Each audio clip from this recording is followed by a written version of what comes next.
Hello, my name is Cyril Buranosky, and today I will be reading The Legend of Sleepy Hollow by Washington Irving.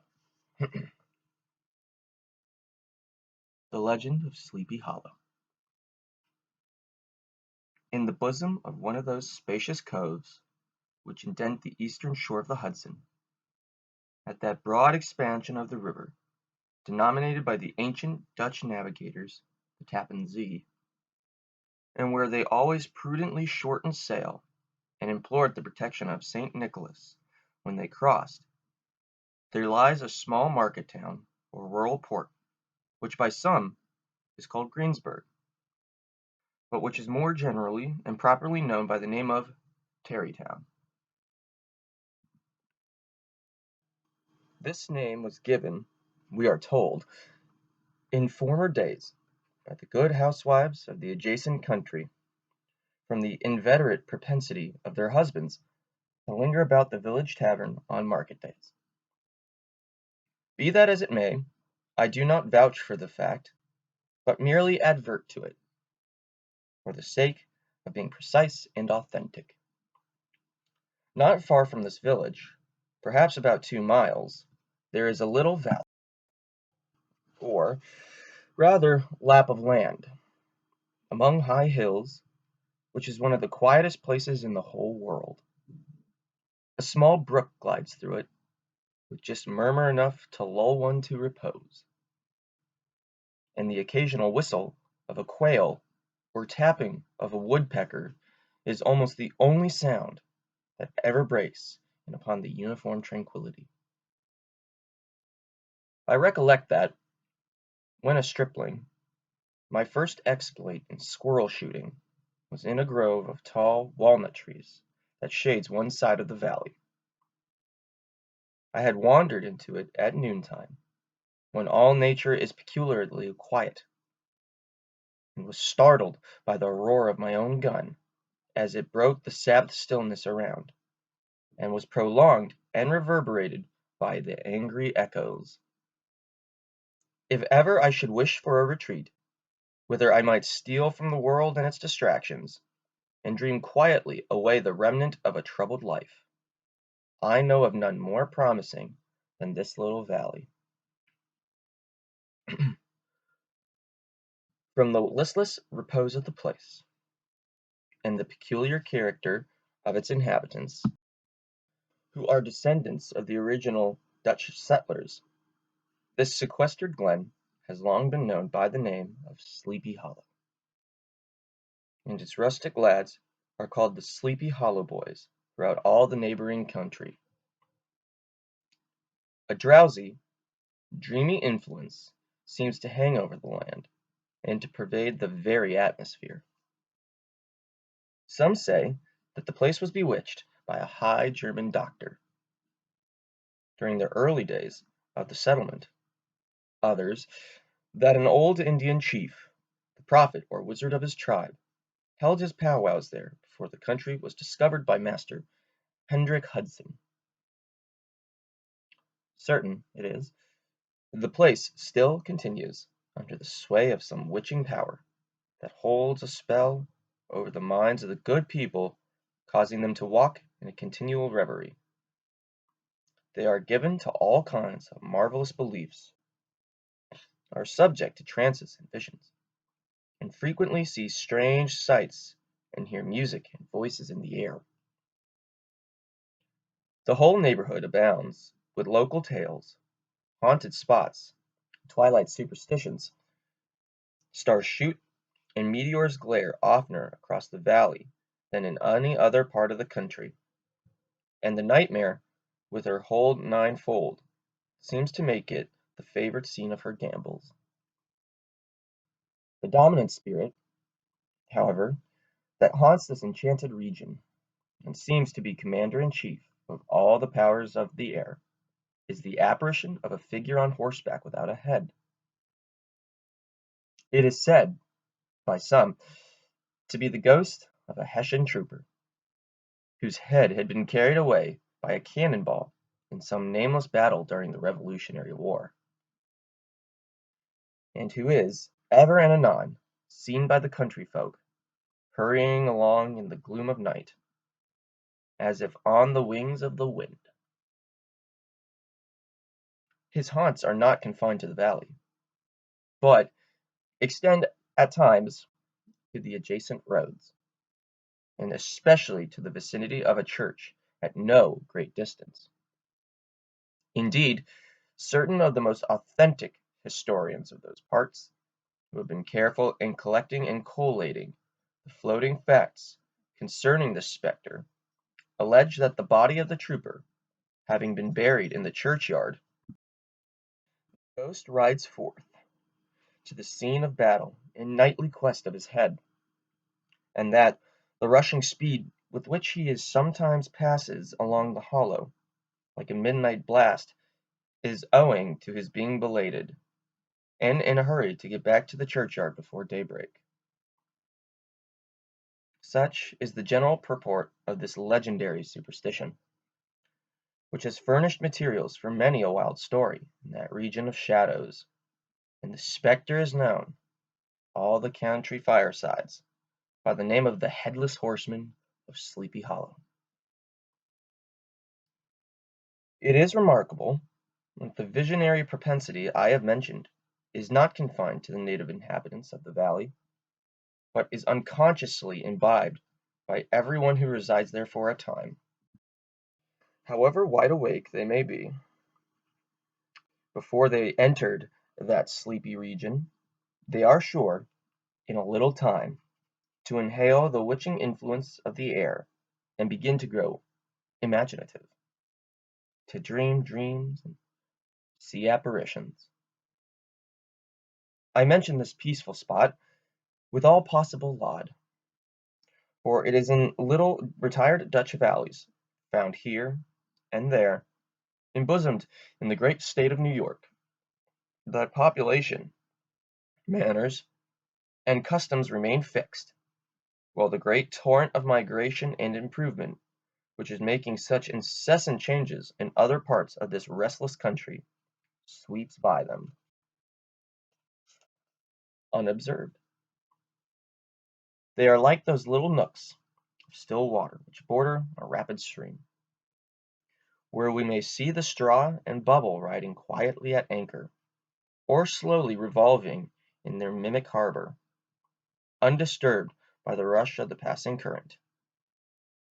Though many years have elapsed since I trod the drowsy shades of Sleepy Hollow, yet I question whether I should not still find the same tree and the same families vegetating in its sheltered bosom.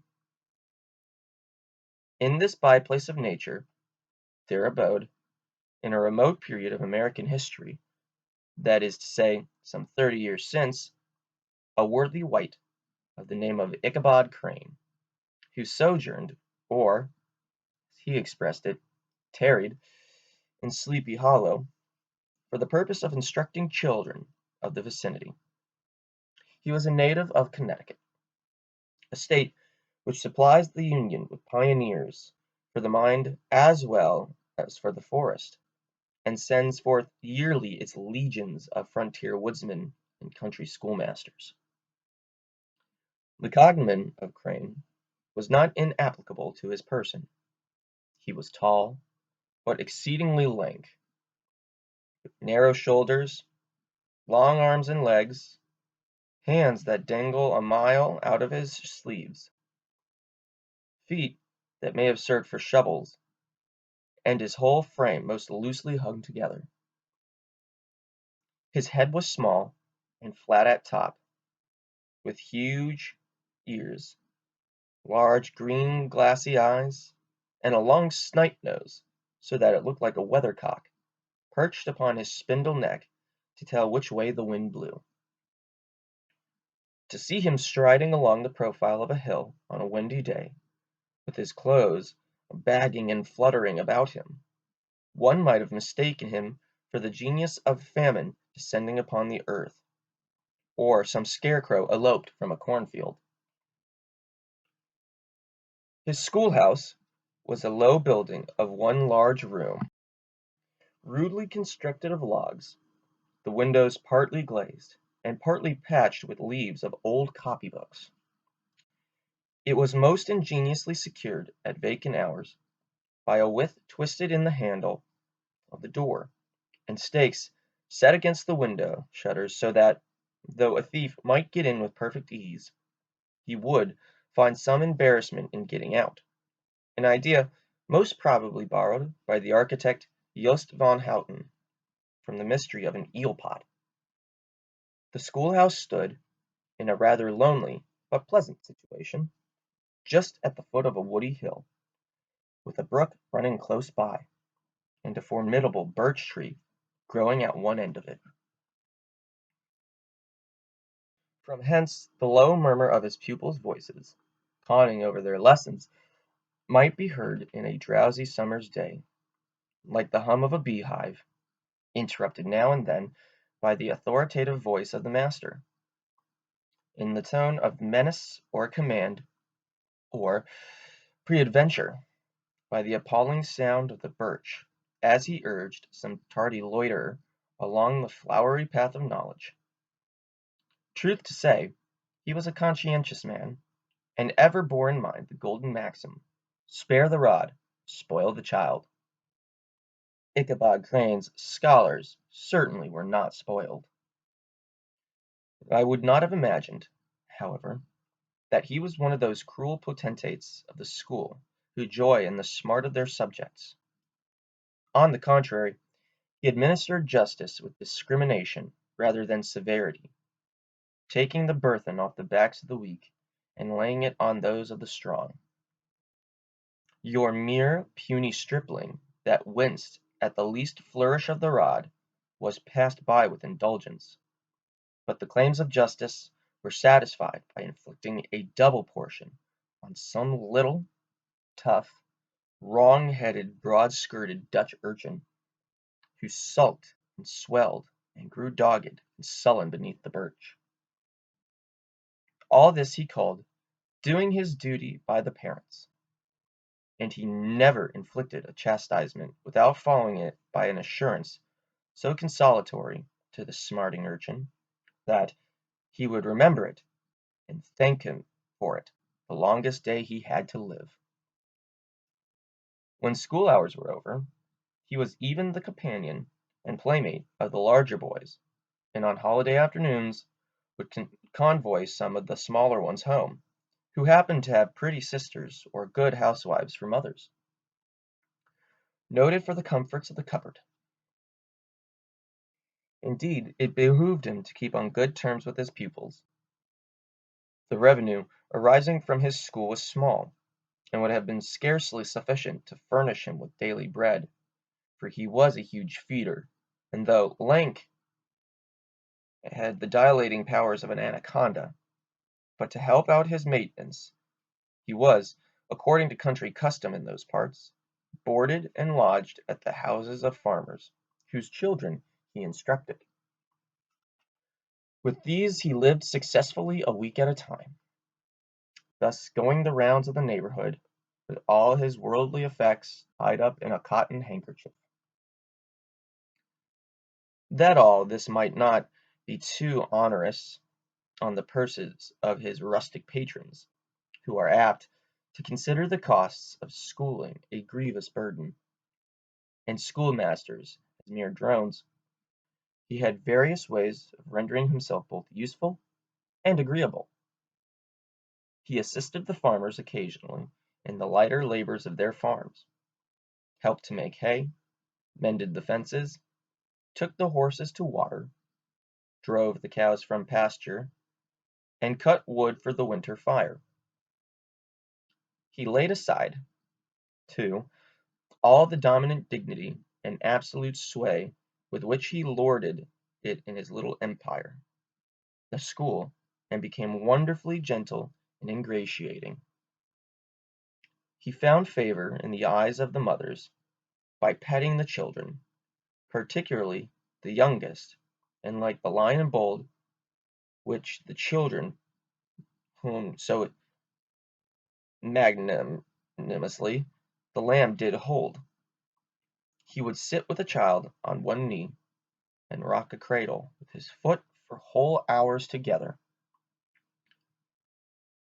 In addition to his other vocations, he was the singing master of the neighborhood, and picked up many bright shillings by instructing the young folk in psalmody.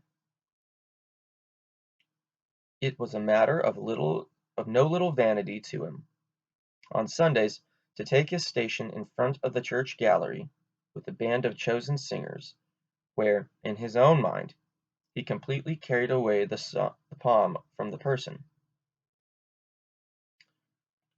Certain it is, his voice resounded far above all the rest of the congregation, and there are peculiar quavers still to be heard in that church, and which may even be heard half a mile off, quite to the opposite side of the mill pond, on a still Sunday morning, which are said to be legitimately descended from the nose of Ichabod Crane. Thus, by divers little makeshifts in that ingenious way which are commonly denominated by hook and by crook, the worthy pedagogue got on tolerably enough, and was thought by all who understood nothing of the labor of head work to have a wonderfully easy life of it. The schoolmaster is generally a man of some importance in the female circle of a rural neighborhood, being considered a kind of idle, gentleman-like personage, of vastly superior taste and accomplishments to the rough country swains, and, indeed, inferior in learning only to the parson. His appearance, therefore, is apt to occasion some little stir at the tea-table of the farmhouse, and the addition of the supernumerary dish of cakes or sweetmeats, or, peradventure, the parade of a silver teapot. Our man of letters, therefore, was peculiarly happy in the smiles of all the country damsels. How he would figure among them in the churchyard, between devices on Sundays, gathering grapes for them from the wild vines that overrun the surrounding trees, reciting, for their amusement, all the epitaphs on the tombstones, or sauntering, with a whole bevy of them, along the banks of the adjacent mill pond, while the more bashful country bumpkins hung sheepishly back, envying his superior elegance and address. From his half itinerant life, also, he was kind of a travelling gazette, carrying the whole budget of local gossips from house to house, so that his appearance was always greeted with satisfaction. He was, moreover, esteemed by the women as a man of great erudition, for he had read several books quite through, and was a perfect master of Cotton Mather's History of New England Witchcraft, in which, by the way, he most firmly and potentially believed. He was, in fact, an odd mixture of small shrewdness and simple credulity. His appetite for the marvellous and his powers of digesting it were equally extraordinary, and both had been increased by his residence of this spell-bound region. No tale was too gross or monstrous for his capacious swallow. It was often his delight, after his school was dismissed in the afternoon, to stretch himself on the rich bed of clover, bordering the little brook that whimpered by his schoolhouse, and there con over old Mather's direful tales, until the gathering dusk of the evening made the printed page a mere mist before his eyes. Then, as he wended his way, by swamp and stream and awful woodland, to the farmhouse where he happened to be quartered, every sound of nature, at that witching hour, fluttered his excited imagination. The moan of the whip-poor-will from the hillside, the boding cry of a tree-toad, that harbinger of storm, the dreary hooting of the screech-owl, or the sudden rustling in the thicket of birds frightened from their roost. The fireflies, too, which sparkled most vividly in the darkest places, now and then startled him, as one of the uncommon brightness would stream across his path, and if, by chance, a huge blockhead of a beetle came winging his blundering flight against him, the poor varlet was ready to give up the ghost, with the idea that he was struck with a witch's token.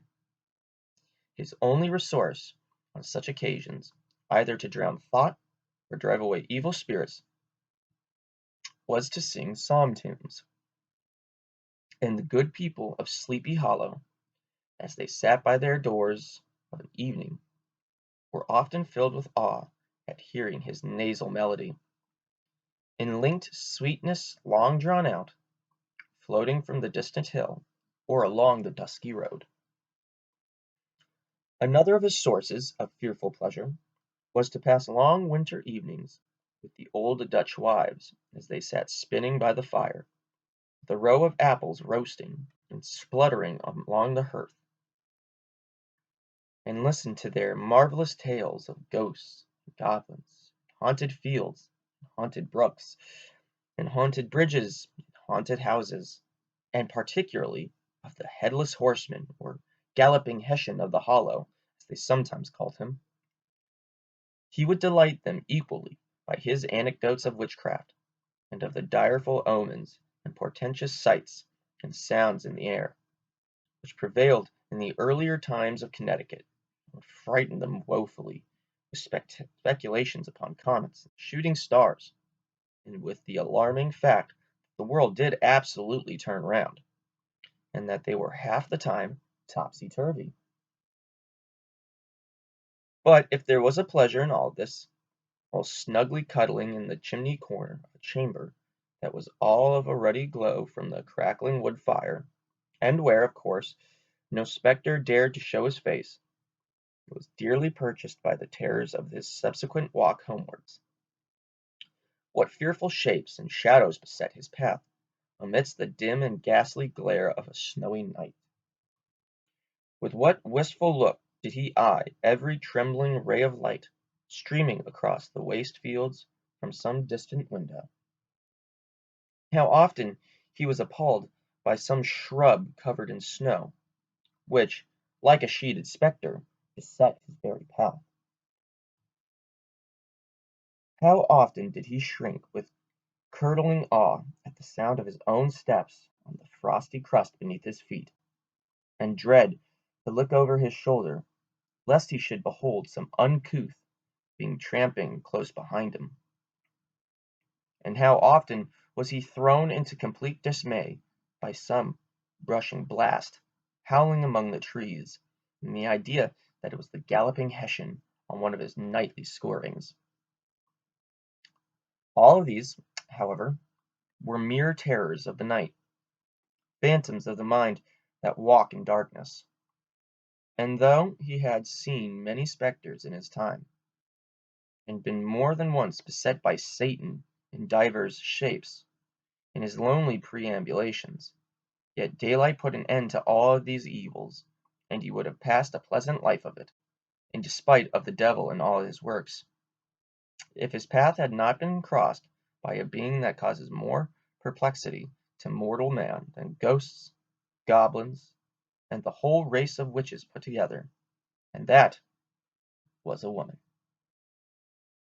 Among the musical disciples who assembled one evening in each week to receive his instructions in psalmody was Katrina Van Tassel, the daughter and only child of a substantial Dutch farmer. She was a blooming lass of fresh 18, plump as a partridge, ripe and melting and rosy cheeked as one of her father's peaches, and universally famed, not merely for her beauty, but her vast expectations. She was, withal, a little of the coquette, as might be perceived even in her dress, which was a mixture of ancient and modern fashions, as most suited to set off her charms. She wore the ornaments of pure yellow gold, which her great-great-grandmother had brought over from Saardam, the tempting stomacher of the olden time, and withal a provokingly short petticoat, to display the prettiest foot and ankle in the country round. Ichabod Crane had a soft and foolish heart towards the sex, and it is not to be wondered at that so tempting a morsel soon found favor in his eyes, more especially after he had visited her in her paternal mansion. Old Baltus Van Tassel was a perfect picture of a thriving, contented, liberal-hearted farmer. He seldom, it is true, sent either his eyes or thoughts beyond the boundaries of his own farm, but within those everything was snug, happy, and well conditioned. He was satisfied with his wealth, but not proud in it, and piqued himself upon the hearty abundance rather than the style in which he lived. His stronghold was situated on the banks of the Hudson, in one of those green, sheltered, fertile nooks in which the Dutch farmers are so fond of nestling. A great elm tree spread its broad branches over it, at the foot of which bubbled up a spring of the softest and sweetest water in a little well formed of a barrel, and then stole sparkling away through the grass to a neighboring brook that bubbled among other alders and dwarf willows. Hard by the farmhouse was a vast barn that might have served for a church, every window and crevice of which seemed bursting forth with it the treasures of the farm. The flail was busily resounding within from morning to night. Swallows and martins skimmed twittering about the eaves, and rows of pigeons, some with one eye turned up, as if watching the weather, some with their heads under their wings, or buried in their bosoms, and others swelling and cooing, and bowing about their dames, were enjoying the sunshine on the roof. Sleek, unwieldy porkers were grunting in the repose and abundance of their pens, whence sallied forth, now and then, troops of suckling pigs, as if to snuff the air. A stately squadron of snowy geese were riding in an adjoining pond, convoying whole fleets of ducks.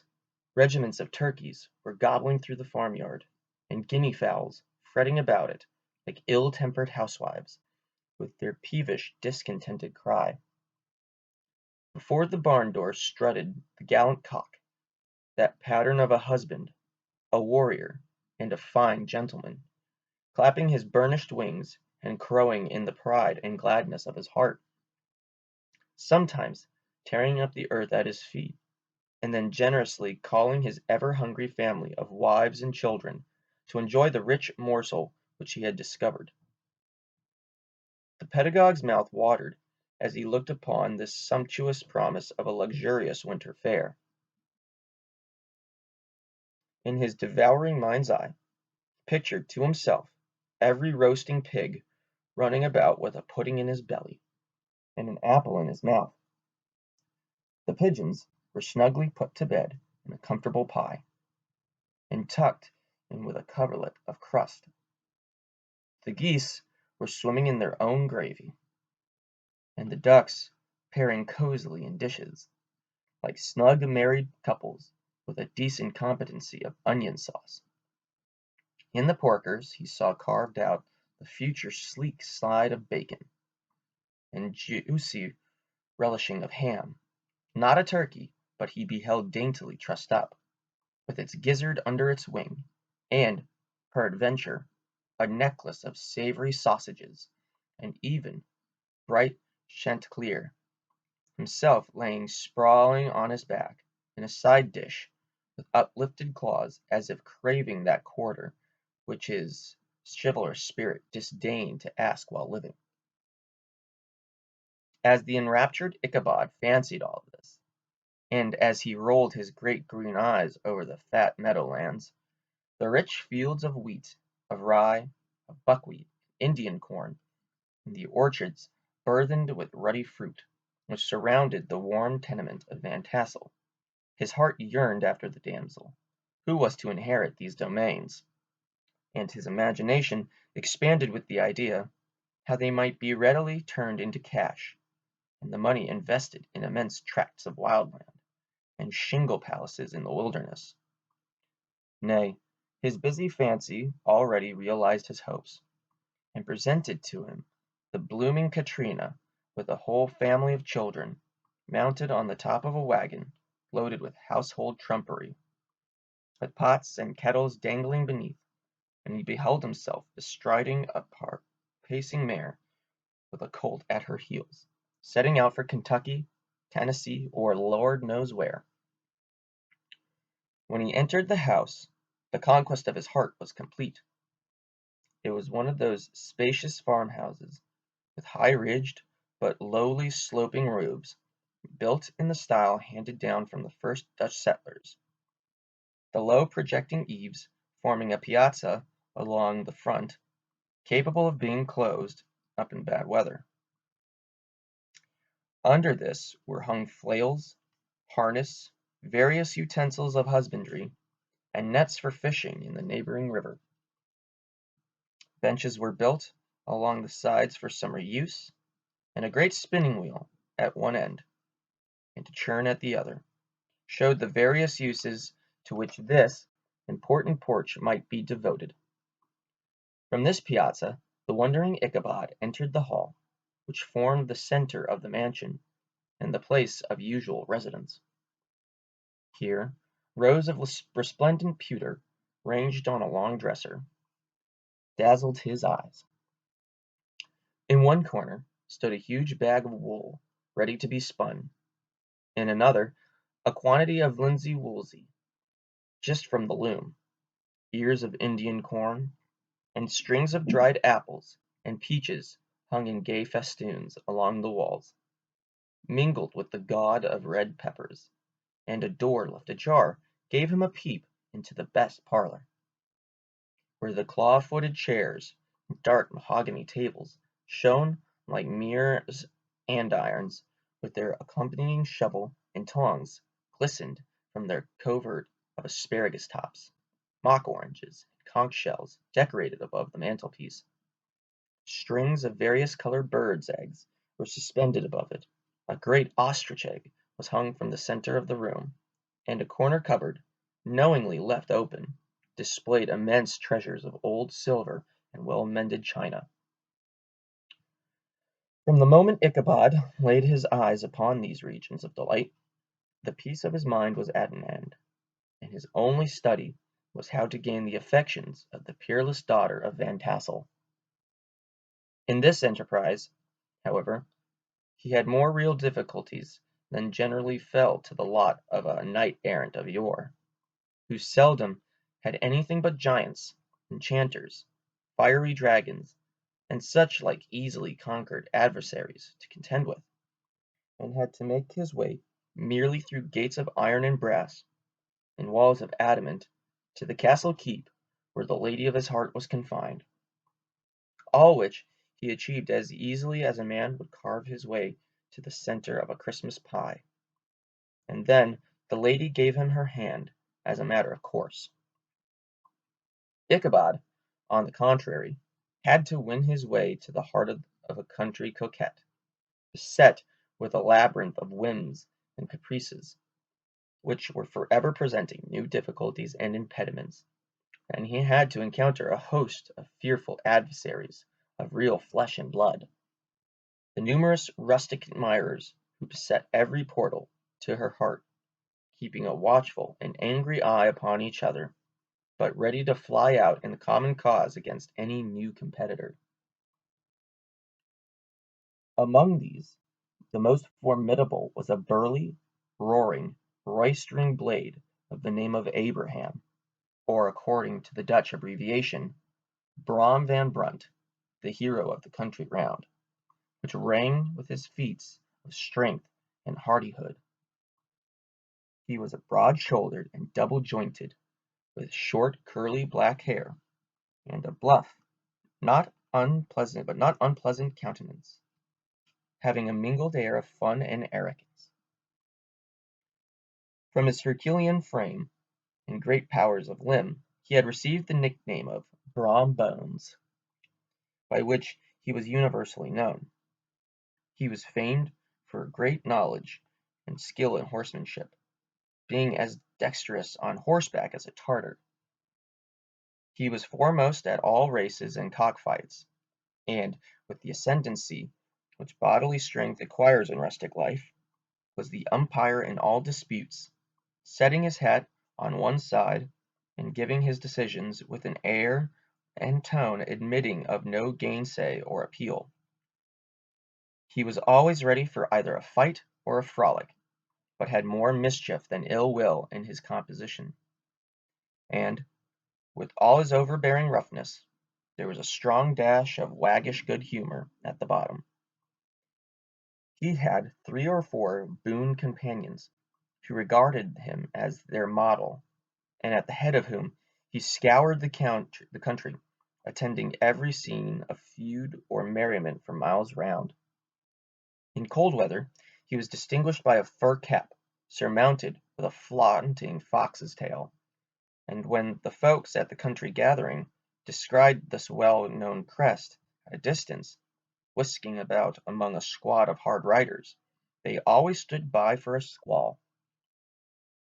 Sometimes his crew would be heard dashing along past the farmhouses at midnight, with a whoop and a halloo, like a troop of dawn Cossacks, and the old dames, startled out of their sleep, would listen for a moment till the hurry-scurry had clattered by, and then exclaim, "Aye, there goes Brom Bones and his gang!"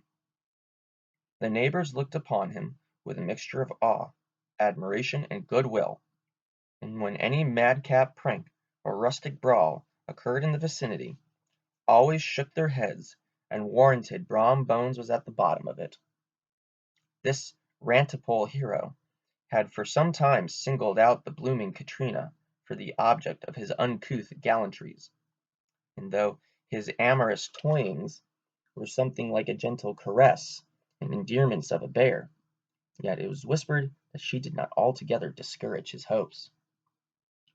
Certain it is, his advances were signals for rival candidates to retire, who felt no inclination to cross a lion in his amours, insomuch that when his horse was seen tied to Van Tassel's paling on a Sunday night, a sure sign that his master was courting, or, as it is termed, sparking, within, all other suitors passed by in despair, and carried the war into other quarters.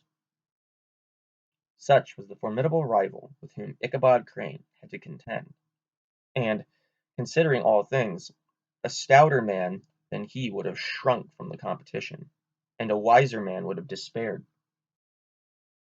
He had, however, a mixture of pliability and perseverance in his nature. He was in form and spirit like a supple jack, yielding but tough. Though he bent, he never broke, and though he bowed beneath the slightest pressure, yet, the moment it was away, jerk, he was as erect and carried his head as high as ever. To have taken the field openly against his rival would have been madness, for he was not a man to be thwarted in his amours, any more than that stormy lover Achilles. Ichabod, therefore, made his advances in a quiet and gently insinuating manner. Under cover of his character of singing master, he made frequent visits at the farmhouse, not that he had anything to apprehend from the meddlesome interference of the parents, which is so often a stumbling block in the path of lovers. Balt Van Tassel was an easy, indulgent soul. He loved his daughter better even than his pipes, and, like a reasonable man, was an excellent father. Let her have her way in everything. His notable little wife, too, had enough to do to attend to her housekeeping and manage her poultry, for, as she sagely observed, ducks and geese are foolish things, and must be looked after, but girls can take care of themselves. Thus, while the busy dame bustled about the house, or plied her spinning wheel at one end of the piazza, honest Balt would sit smoking his evening pipe at the other, watching the achievements of a little wooden warrior, who armed with a sword in each hand, was most valiantly fighting the wind on the pinnacle of the barn. In the meantime, Ichabod would carry on his suit with the daughter by the side of the spring under the great elm, or sauntering along in the twilight, that hour so favorable to the lover's eloquence. I profess not to know how women's hearts are wooed and won. To me, they have always been matters of riddles and admiration. Some seem to have but one vulnerable point, or door of access, while others have 1,000 avenues, and may be captured in 1,000 different ways. It is a great triumph of skill to gain the former, but still greater proof of generalship to maintain possession of the latter, for the man must battle for his fortress at every door and window. He who wins 1,000 common hearts is therefore entitled to some renown, but he who keeps undisputed sway over the heart of a coquette is indeed a hero. Certain it is, this was not the case with the redoubtable Brom Bones, and from the moment Ichabod Crane made his advances, the interests of the former evidently declined. His horse was no longer seen tied at the palings on Sunday nights, and a deadly feud gradually arose between him and the preceptor of Sleepy Hollow. Brom, who had a degree of rough chivalry in his nature, would fain have carried matters to open warfare, and have settled their pretensions to the lady, according to the mode of those most concise and simple reasoner. The knights errant of yore, by single combat, but Ichabod was too conscious of that superior might of his adversary to enter the lists against him. He had overheard a boast of Bones that he would double the schoolmaster up and lay him on a shelf of his own schoolhouse, and he was too wary to give him an opportunity. There was something extremely provoking in this obstinately pacific system. It left Brom no alternative but to draw upon the funds of the rustic waggery in his disposition, and to play off boorish, practical jokes upon his rival. Ichabod became the object of whimsical persecution to Bones and his gang of rough riders. They harried his hitherto peaceful domains, smoked out his singing house by stopping up the chimney, broke into the schoolhouse at night, in spite of its formidable fastenings of width and window stakes, and turned everything topsy-turvy, so that the poor schoolmaster began to think all the witches in the country held their meetings there. But what was still more annoying, Brom took all opportunities of turning him into ridicule in presence of his mistress, and had a scoundrel dog, whom he taught to whine in the most ludicrous manner, and introduced as a rival of Ichabod's to instruct her in psalmody.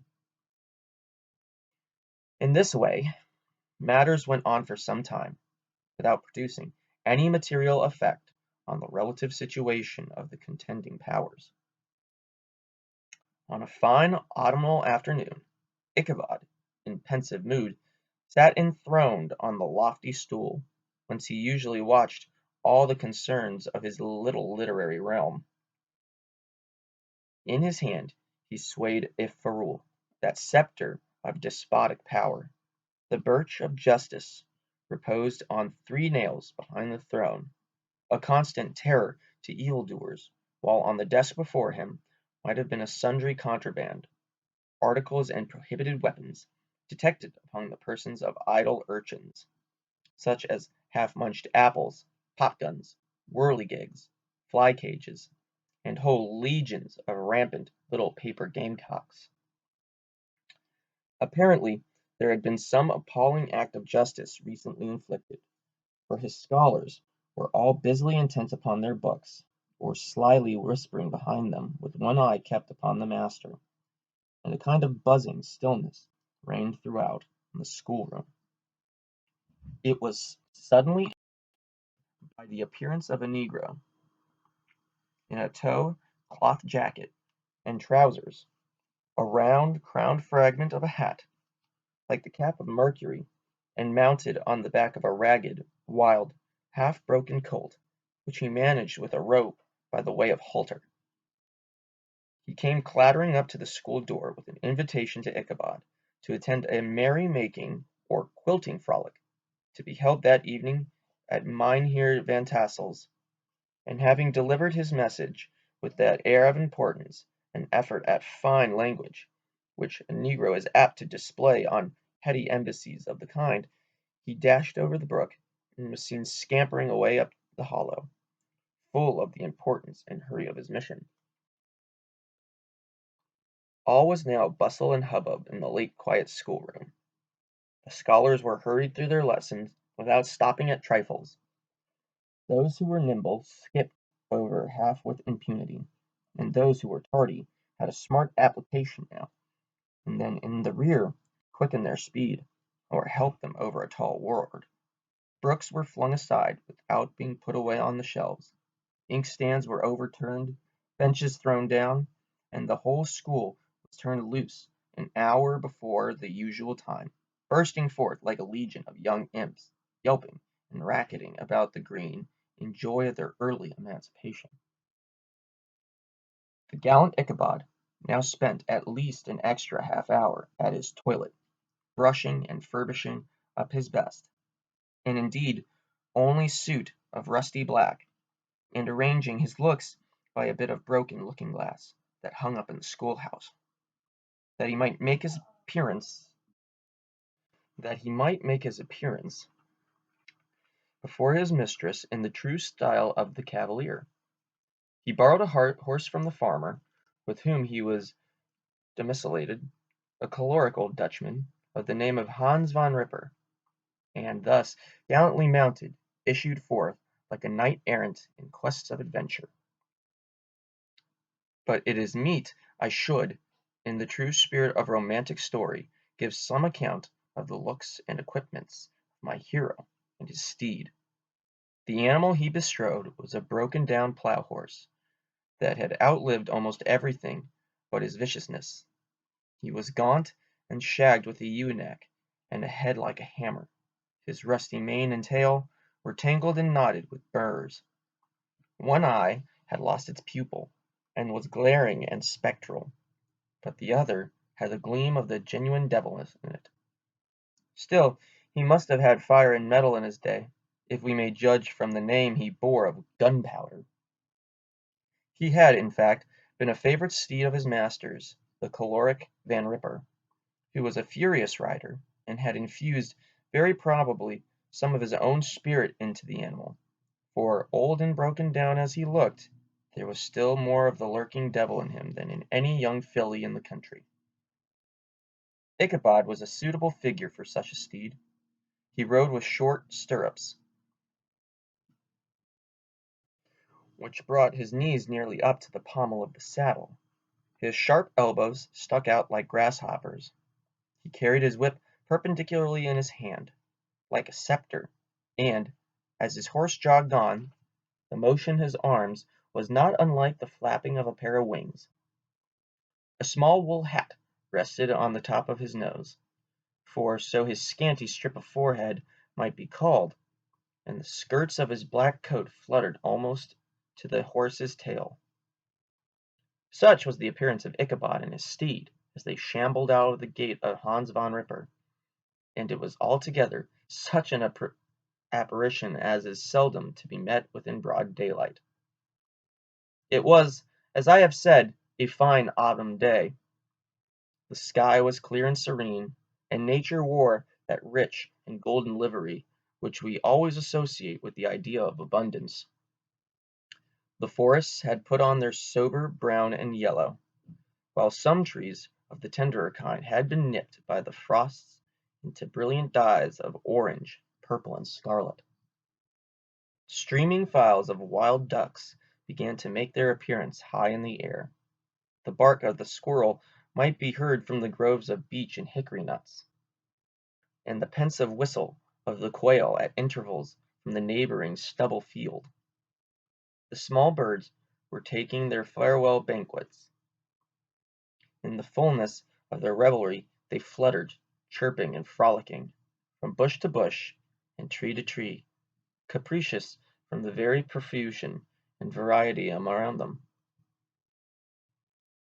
There was an honest cock-robin, the favorite game of stripling sportsmen, with its loud, querulous note, and the twittering blackbirds flying in sable clouds, and the golden-winged woodpecker, with his crimson crest, his broad black gorget, and splendid plumage, and the cedar-bird, with its red-tipped wings and yellow-tipped tail, and its little Montero cap of feathers, and the blue jay, that noisy coxcomb, in his gay light blue coat and white underclothes, screaming and chattering, nodding and bobbing and bowing, and pretending to be on good terms with every songster of the grove. As Ichabod jogged slowly on his way, his eye, ever open to every symptom of culinary abundance, ranged with delight over the treasures of jolly autumn. On all sides he beheld vast store of apples, some hanging in oppressive opulence on the trees, some gathered into baskets and barrels for the market, others heaped up in piles for the cedar press. Farther on, he beheld great fields of Indian corn, with its golden ears peeping from their leafy coverts, and holding out the promise of cakes and hasty pudding, and the yellow pumpkins lying beneath them, turning up their fair round bellies to the sun, and giving ample prospects of the most luxurious of pies, and anon he passed the fragrant buckwheat fields, breathing the odor of the beehive, and as he beheld them, soft anticipation stole over his mind of dainty slapjacks, well buttered, and garnished with honey or treacle, by the delicate little dimpled hand of Katrina Van Tassel. Thus, feeding his mind with many sweet thoughts and sugared suppositions, he journeyed along the sides of the range of hills, which looked out upon the goodliest scenes of the mighty Hudson. The sun gradually wheeled his broad disk down into the west. The wide bosom of the Tappan Zee lay motionless and glassy, excepting that here and there a gentle undulation waved and prolonged the blue shadow of the distant mountain. A few amber clouds floated in the sky, without a breath of air to move them. The horizon was of a fine golden tint, changing gradually into a pure apple green, and from that into the deep blue of the mid-heaven. A slanting ray lingered on the woody crests of the precipices that overhung some parts of the river, giving greater depth to the dark gray and purple of their rocky sides. A sloop was loitering in the distance, dropping slowly down the tide, her sail hanging uselessly against the mast, as the reflection of the sky gleamed along the still water. It seemed as if the vessel was suspended in the air. It was toward evening that Ichabod arrived at the castle of the Heer Van Tassel, which he found thronged with the pride and flower of the adjacent country. Old farmers, a spare leathern-faced race, in homespun coats and breeches, blue stockings, huge shoes, and magnificent pewter buckles. Their brisk, withered little dames, in close crimped caps, long-waisted short gowns, homespun petticoats, with scissors and pincushions, and gay calico pockets hanging from the outside. Buxom lasses, almost as antiquated as their mothers, expecting wear a straw hat, a fine ribbon, or perhaps a white frock, gave symptoms of city innovation. The sons, in short, square-skirted coats, with rows of stupendous brass buttons, and their hair generally queued in the fashion of the times, especially if they could procure an eel skin for the purpose, it being esteemed throughout the country as a potent nourisher and strengthener of the hair. Brom Bones, however, was the hero of the scene, having come to the gathering on his favorite steed Daredevil, a creature like himself full of mettle and mischief, and which no one but himself could manage. He was, in fact, noted for preferring vicious animals, given to all kinds of tricks, which kept the rider in constant risk of his neck, for he held a tractable, well-broken horse as unworthy of a lad of spirit. Fain would I pause to dwell upon the world of charms that burst upon the enraptured gaze of my hero, as he entered the state parlour of Van Tassel's mansion.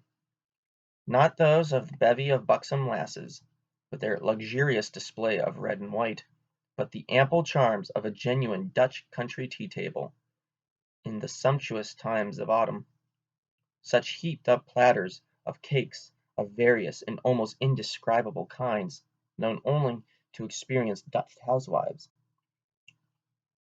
There was the doughty doughnut, the tender, oily queque, and the crisp and crumbling cruller, a sweet cake and short cakes, ginger cakes and honey cakes, and the whole family of cakes.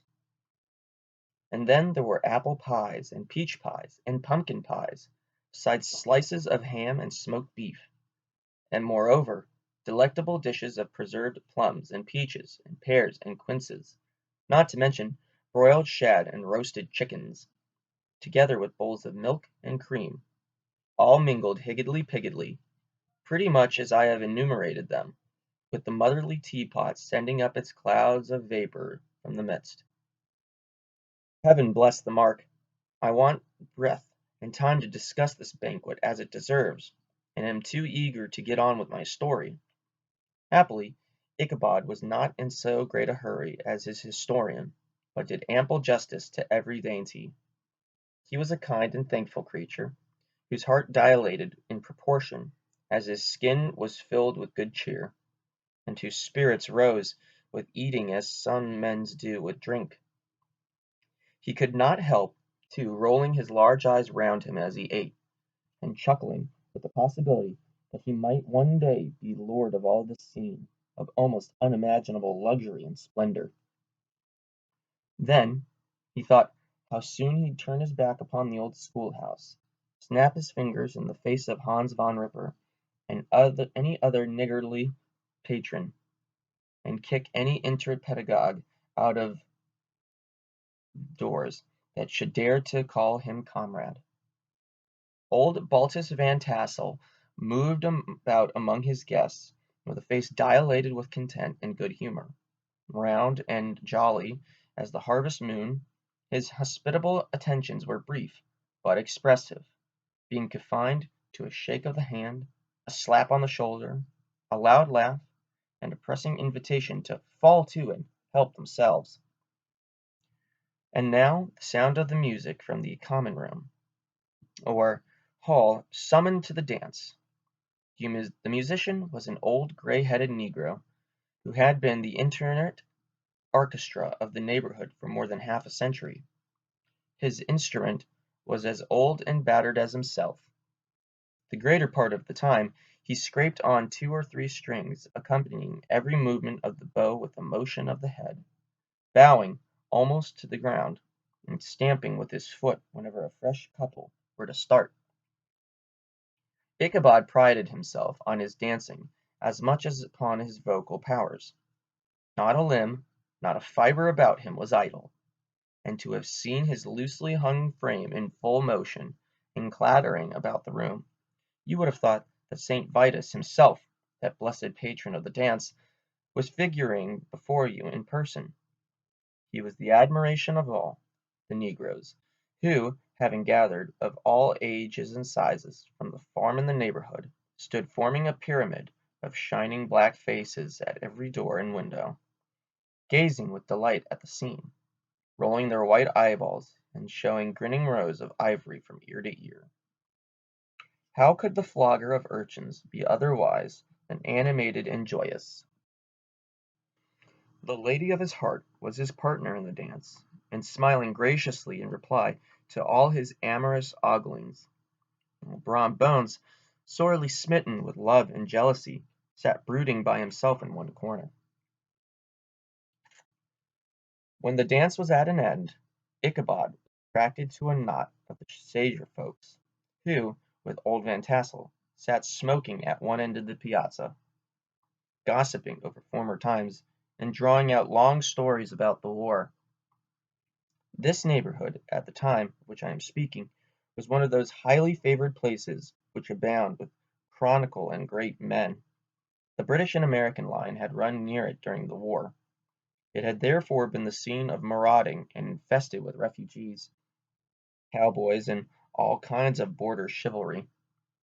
Just sufficient time had elapsed to enable each storyteller to dress up his tale with a little becoming fiction, and, in the indistinctness of his recollection, to make himself the hero of every exploit. There was the story of Duffy Martling, a large blue-bearded Dutchman, who had been nearly taken a British frigate with an old iron 9-pounder from a mud breastwork, only that his gun burst at the sixth discharge; and there was an old gentleman who shall be nameless, being too rich a miner to be lightly mentioned, who, in the battle of White Plains, being an excellent master of defence, parried with a musket ball with a sword insomuch that he absolutely felt it whiz round the blade and glance off the hilt, in proof of which he was ready at any time to show the sword, the hilt a little bent. There were several more that had been equally great in the field, not one of whom but was persuaded that he had a considerable hand in bringing the war to a happy termination. But all these were nothing to the tales of ghosts and apparitions that succeeded. The neighborhood is rich in legendary treasures of the kind. Local tales and superstitions thrive best in these sheltered, long-settled retreats, but are trampled underfoot by the shifting throng that forms the population of most of our country places. Besides, there is no encouragement for ghosts in most of our villages, for they have scarcely had time to finish their first nap, and turn themselves in their graves, before their surviving friends have travelled away from the neighborhood, so that when they turn out at night to walk their rounds, they have no acquaintance left to call upon. This is perhaps the reason why we so seldom hear of ghosts, except in our long-established Dutch communities. The immediate cause, however, or the prevalence of supernatural stories in these parts was doubtless owing to the vicinity of Sleepy Hollow. There was a contagion in the very air that blew from this haunted region. It breathed forth an atmosphere of dreams and fancies infecting all of the land. Several of the Sleepy Hollow people were present at Van Tassel's, and, as usual, were doling out their wild and wonderful legends. Many dismal tales were told about funeral trains, and mourning cries, and wailings heard and seen about the great tree where the unfortunate Major André was taken, and which stood in the neighborhood. Some mention was also made of the woman in white that haunted the dark glen at Raven Rock, and was often heard to shriek on winter nights before a storm, having perished there in the snow.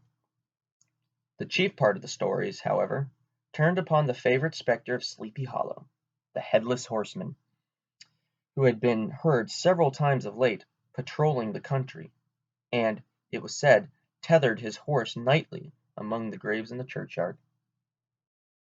The sequestered situation of this church seems always to have made it a favorite haunt of troubled spirits.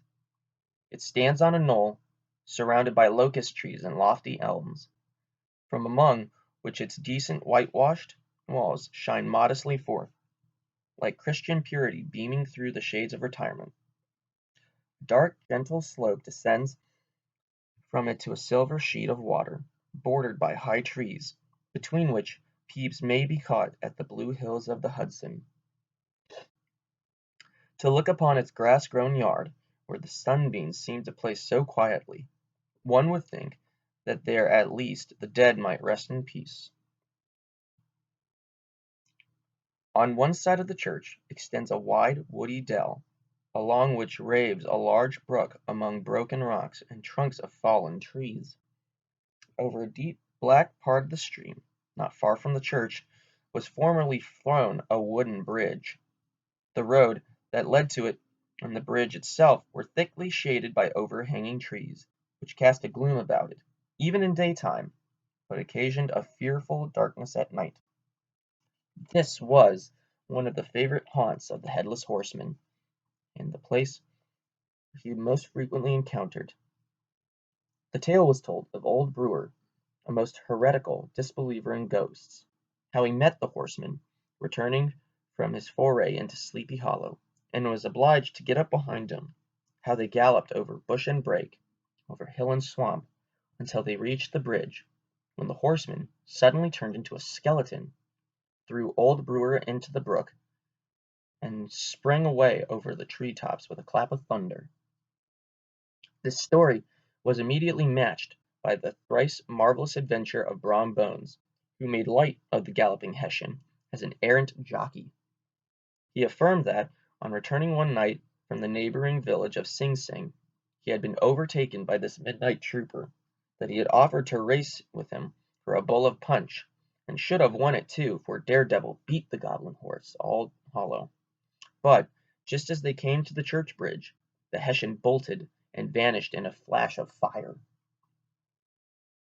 All these tales, told in that drowsy undertone with which men talk in the dark, the countenances of the listeners only now and then receiving a casual gleam from the glare of a pipe, sank deep in the mind of Ichabod. He repaid them in kind with large extracts from his invaluable author, Cotton Mather, and added many marvellous events that had taken place in his native state of Connecticut, and fearful sights with which he had seen in his nightly walks about Sleepy Hollow. The revel now gradually broke up. The old farmers gathered together their families and their wagons, and were heard for some time rattling along the hollow roads and over the distant hills. Some of the damsels mounted on pillions behind their favorite swains, and their light-hearted laughter, mingled with the clatter of hoofs, echoed along the silent woodlands, sounding fainter and fainter until they gradually died away, and the late scene of noise and frolic was all silent and deserted. Ichabod only lingered behind, according to the custom of country lovers, to have a tete-a-tete with the heiress, fully convinced that he was now on the high road to success. What passed at this interview I will not pretend to say, for in fact I do not know.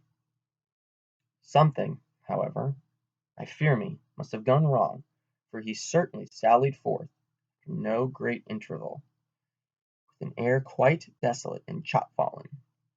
Oh, these women, these women!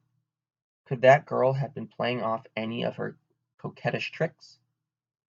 Was her encouragement of the poor pedagogue all a mere sham, to secure her conquest of his rival? Heaven only knows, not I. Let it suffice to say, Ichabod stole forth with the air of one who had been sacking a hen roost, rather than a fair lady's heart. Without looking to the right or left to notice the scene of rural wealth, on which he had so often gloated, he went straight to the stable, and with several hearty cuffs and kicks, roused his steed most uncourteously from the comfortable quarters in which he was soundly sleeping, dreaming of mountains of corn and oats, and whole valleys of timothy and clover. It was the very witching time of night that Ichabod, heavy-hearted and crestfallen, pursued his travels homeward, along the sides of the lofty hills which rise above Tarrytown, and which he had traversed so cheerily in the afternoon. The hour was as dismal as himself. Far below him the Tappan Zee spread its dusky and indistinct waste of waters, with here and there the tall mast of a sloop riding quietly at anchor under the land. In the dead hush of midnight he could hear the barking of the watch-dog from the opposite shore of the Hudson, but it was so vague and faint as only to give an idea of his distance from this faithful companion of man. Now and then, too, the long-drawn crowing of a cock, accidentally awakened, would sound far, far off from some farmhouse away among the hills, but it was like a dreaming sound in his ear. No signs of life occurred near him, but occasionally the melancholy chirp of a cricket, or perhaps the guttural twang of a bullfrog, from a neighbouring marsh, as if sleeping uncomfortably and turning suddenly in his bed. All the stories of ghosts and goblins that he had heard in the afternoon now came crowding back upon his recollection. The night grew darker and darker. The stars seemed to sink deeply in the night, and driving clouds occasionally hid them from his sight. He had never felt so lonely and dismal. He was, moreover, approaching the very place where many of the scenes of the ghost stories had been laid. In the center of the road stood an enormous tulip tree, which towered like a giant above all other trees of the neighborhood, and formed a kind of landmark. Its limbs were gnarled and fantastic, large enough to form trunks for ordinary trees, twisting down almost to the earth, and rising again into the air. It was connected with the tragical story of the unfortunate Andre, who had been taken prisoner hard by, and was universally known by the name of Major Andre's tree. The common people regarded it with a mixture of respect and superstition, partly out of sympathy for the fate of its ill-starred namesake, and partly from the tales of strange sights and doleful lamentations told concerning it. As Ichabod approached this fearful tree, he began to whistle. He thought his whistle was answered. It was but a blast sweeping sharply through some dry branches. As he approached a little nearer, he thought he saw something white, hanging in the midst of the tree. He paused and ceased whistling, but on looking more narrowly, perceived that it was a place where the tree had been scathed by lightning, and the white wood lay bare. Suddenly he heard a groan, his teeth chattered, and his knees smote against the saddle. It was but the rubbing of one huge bough upon another, as they were swayed about by the breeze. He passed the tree in safety, but new perils lay before him. About 200 yards from the tree, a small brook crossed the road, and ran into a marshy and thickly wooded glen, known by the name of Wiley's Swamp. A few rough logs, laid side by side, served for a bridge over the stream. On that side of the road, where the brook entered the wood, a group of oaks and chestnuts, matted thick with wild grapevines, threw a cavernous gloom over it. To pass this bridge was the severest trial. It was at this identical spot the unfortunate Andre was captured, and under the covert of those chestnuts and vines were the sturdy yeomen concealed who surprised him. This has ever since been considered a haunted stream, and fearful are the feelings of the schoolboy who has to pass it alone after dark. As he approached the stream, his heart began to thump. He summoned up, however, all his resolution, gave his horse half a score of kicks in the ribs, and attempted to dash briskly across the bridge. But instead of starting forward, the perverse old animal made a lateral movement, and ran broadside against the fence. Ichabod, whose fears increased with the delay, jerked the reins on the other side, and kicked lustily the contrary foot. It was all in vain. His steed started, it is true, but it was only to plunge into the opposite side of the road into a thicket of brambles and alder bushes. The schoolmaster now bestowed both whip and heel upon the starveling ribs of old Gunpowder, who dashed forward, snuffling and snorting, but came to the stand just by the bridge, with a suddenness that had nearly sent his rider sprawling over his head. Just at this moment, a plashy tramp by the side of the bridge caught the sensitive ear of Ichabod. In the dark shadow of the grove on the margin of the brook he beheld something huge, misshapen, black, and towering. It stirred not, but seemed gathered upon the gloom, like some gigantic monster ready to spring upon the traveller. The hair of the affrighted pedagogue rose upon his head with terror. What was to be done? To turn and fly was now too late, and besides, what chance was there of escaping ghost or goblin, if such it was, which could ride upon the wings of the wind? Summoning up, therefore, a show of courage, he demanded, in stammering accents, "Who are you?" He received no reply. He repeated his demand in a still more agitated voice. Still there was no answer. Once more he cudgelled the sides of the inflexible gunpowder, and shutting his eyes, broke forth with involuntary fervour into a psalm tune. Just then the shadowy object of alarm put itself in motion, and with a scramble and a bound, stood at once in the middle of the road. Though the night was dark and dismal, yet the form of the unknown might now in some degree be ascertained. He appeared to be a horseman of large dimensions, and mounted on a black horse of powerful frame.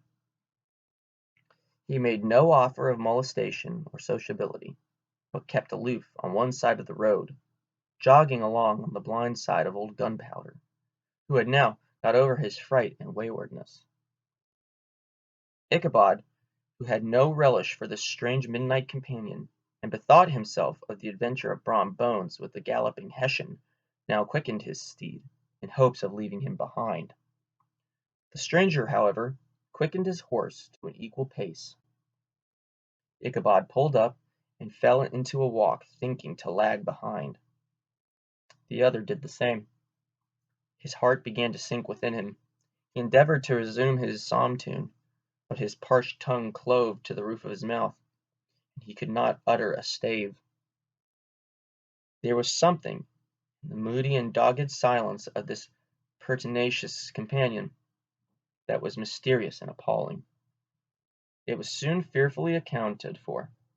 On mounting a rising ground, which brought the figure of his fellow traveller in relief against the sky, gigantic in height, and muffled in a cloak, Ichabod was horror-struck on perceiving that he was headless.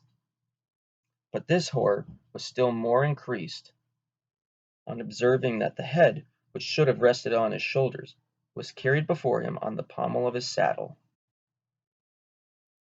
His terror rose to desperation. He rained a shower of kicks and blows upon Gunpowder, hoping, by a sudden movement, to give his companion the slip. But the spectre started full jump with him.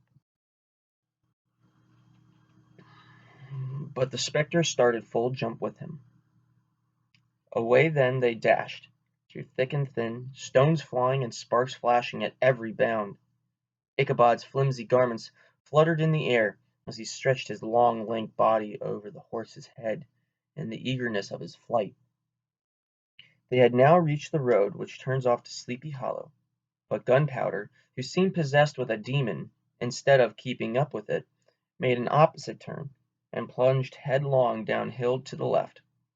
This road leads through a sandy hollow, shaded by trees for about a quarter of a mile, where it crosses the bridge famous in goblin story, and just beyond swells the green knoll on which stands the whitewashed church.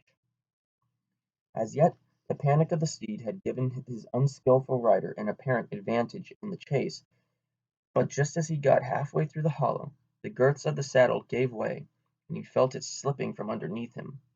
He seized it by the pommel, and endeavoured to hold it firm, but in vain, and had just time to save himself by clasping old Gunpowder round the neck, when the saddle fell to the earth, and he heard it trampled underfoot by his pursuer.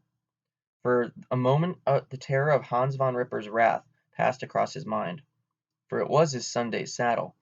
But this was no time for petty fears. The goblin was hard on his haunches, and, unskilful rider that he was, he had much ado to maintain his seat, sometimes slipping on one side, sometimes on another, and sometimes jolted on the high ridge of the horse's backbone, with a violence he now verily feared would cleave him asunder. An opening in the trees now cheered him with the hopes that the church bridge was at hand.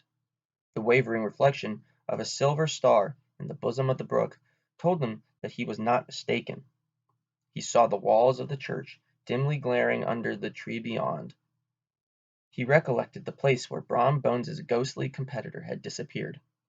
"If I can but reach that bridge," thought Ichabod, "I am safe." Just then he heard the black steed panting and blowing close behind him. and he even fancied that he felt his hot breath. Another convulsive kick in the ribs, and old Gunpowder sprang upon the bridge. He thundered over the resounding planks.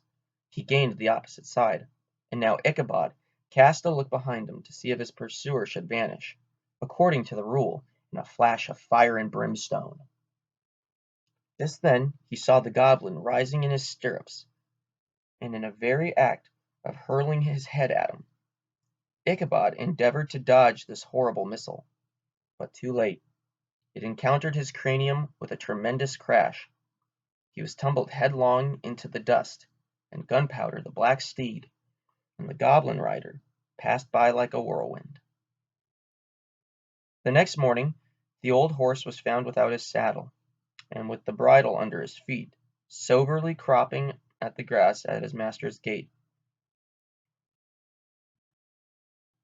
Ichabod did not make his appearance at breakfast. Dinner hour came, but no Ichabod. The boys assembled at the schoolhouse, and strolled idly about the banks of the brook, but no schoolmaster. Hans von Ripper now began to feel some uneasiness about the fate of poor Ichabod and his saddle. An inquiry was set on foot, and after diligent investigation they came upon his traces. In one part of the road leading to the church was found the saddle trampled in the dirt.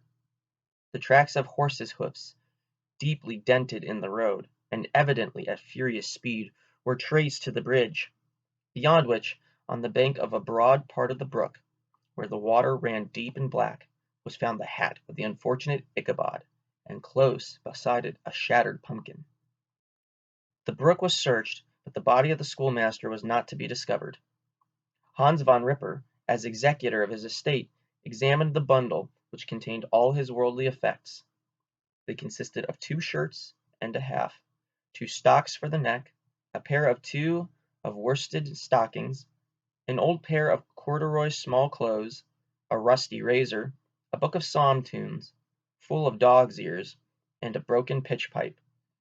As to the books and furniture of the schoolhouse, they belonged to the community, excepting Cotton Mather's History of Witchcraft, a New England almanac, and a book of dreams and fortune-telling, in which last was a sheet of foolscap, much scribbled and blotted in several fruitless attempts to make a copy of verses in honor of the heiress of Van Tassel.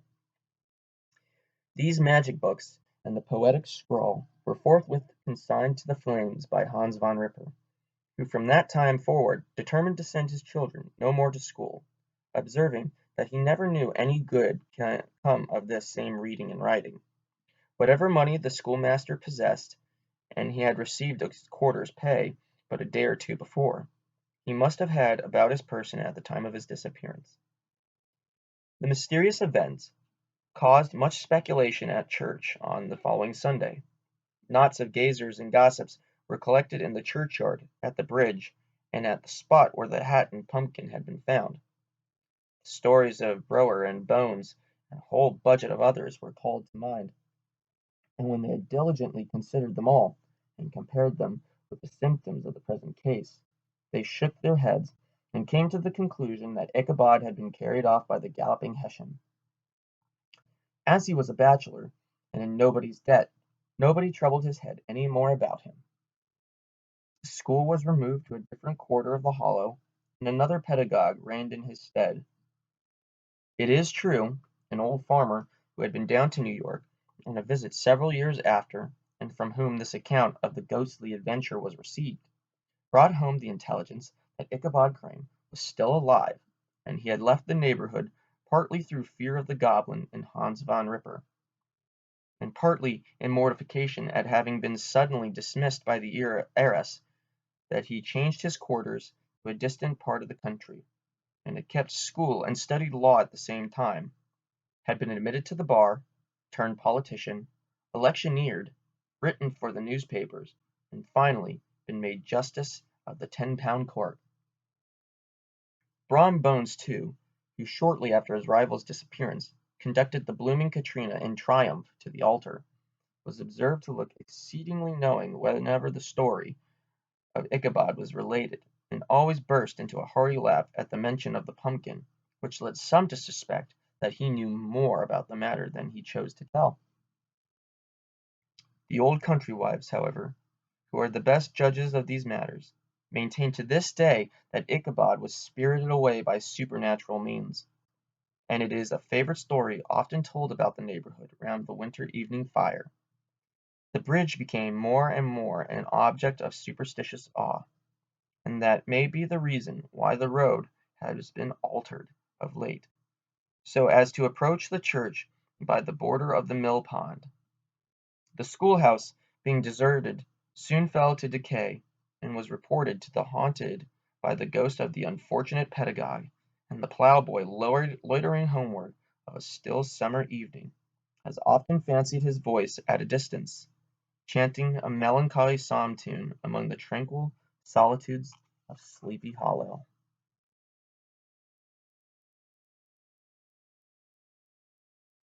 The end.